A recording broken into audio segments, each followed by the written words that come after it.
मुझे मुख्य अतिथि के रूप में यहाँ बुलाया गया, ये मेरे लिए बहुत ही लज्जा का विषय था, क्योंकि मैं इसको अपने को इस योग्य समझता ही नहीं। इतने बड़े बड़े विभूतियाँ यहाँ पे हैं जिनका नाम जो है पूरे भारतवर्ष में, और मैं एक अकिंचन व्यक्ति, मुझको यहाँ पे आपने मुख्य अतिथि बना दिया। मुझे बहुत लज्जा आ रही है इस बात को लेकर के। मैं यही आपसे निवेदन करूँगा, भविष्य में ध्यान रखिए कि ऐसे जग निरंकार सिंह जी जिनके बारे में हम लोग हमेशा सुनते रहे हैं, आप आए हैं, दयानिधि मिश्र जी हमारे अग्रज हैं, ये भी सभी दीपक मलिक साहब हैं, इनको हम उस समय से देखते आ रहे हैं जब ये पैंट और शर्ट पहना करते थे, उस समय से मैं देखता आ रहा हूँ। यूनिवर्सल बुक हाउस लंका में आप दिखाई पड़ते थे हमेशा। मैं बहुत पृष्ठपेषण नहीं करूँगा, जो बहुत लोगों ने अपनी अपनी जब बाबू जगत सिंह जी के बारे में अपनी भावनाएं व्यक्त की, उनके कृतित्व को उजागर किया। और फिर अभी जैसे हमारे आदरणीय दयानिधि मिश्र जी ने कहा कि हम सब बहुत लोगों ने बहुत कुछ कह दिया, तो मैं वही बात को मैं भी कहता हूँ, मैं भी पृष्ठपेषण नहीं करना चाहता हूँ, उसी बात को बहुत दोहराऊं, पर दो तीन विषय जरूर कहना चाहूँगा कि आज जो हमारा समाज है,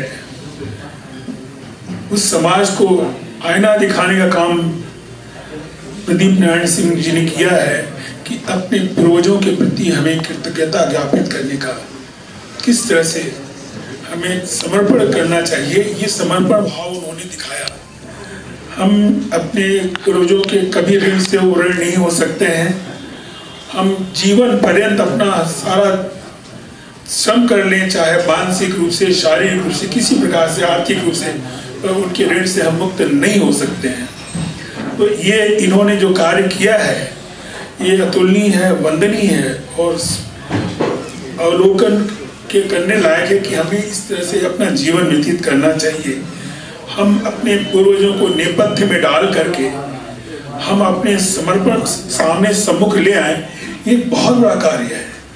और हमारे युवाओं को अपने पूर्वजों के जो नेपथ्य में हैं उनको सामने लाने की आवश्यकता है, क्योंकि हम आज का युवा इतना, मैं देखिए कि मैं ज्योतिषी हूँ, मेरे पास बहुत तरह के लोग आते हैं और उसमें अधिकतर लोग सिर्फ यही मैं देखता हूँ कि वो अपने युवा बच्चे के लिए कि नौकरी में है तो तनाव में है, उसका प्रमोशन नहीं हो रहा है, वो ये नहीं पूछता है कभी अपने पिता के लिए 2 साल से 3 साल से अपने माँ बाप से मिलने नहीं आ रहा है, और जब भी फोन करता है तो माँ बाप को मानसिक रूप से तनाव में डालता है। वो जीवन में संघर्ष नहीं करना चाहता है, वो संघर्ष जो है का जो कष्ट है वो माँ बाप पे डालता है, और माँ बाप मेरे पास आते हैं, अपने कष्टों को पूछते हैं, मैं बताता हूँ, मैं कहता हूँ जीवन में संघर्ष किए बिना कुछ जीवन में उपलब्धियां होती हैं नहीं।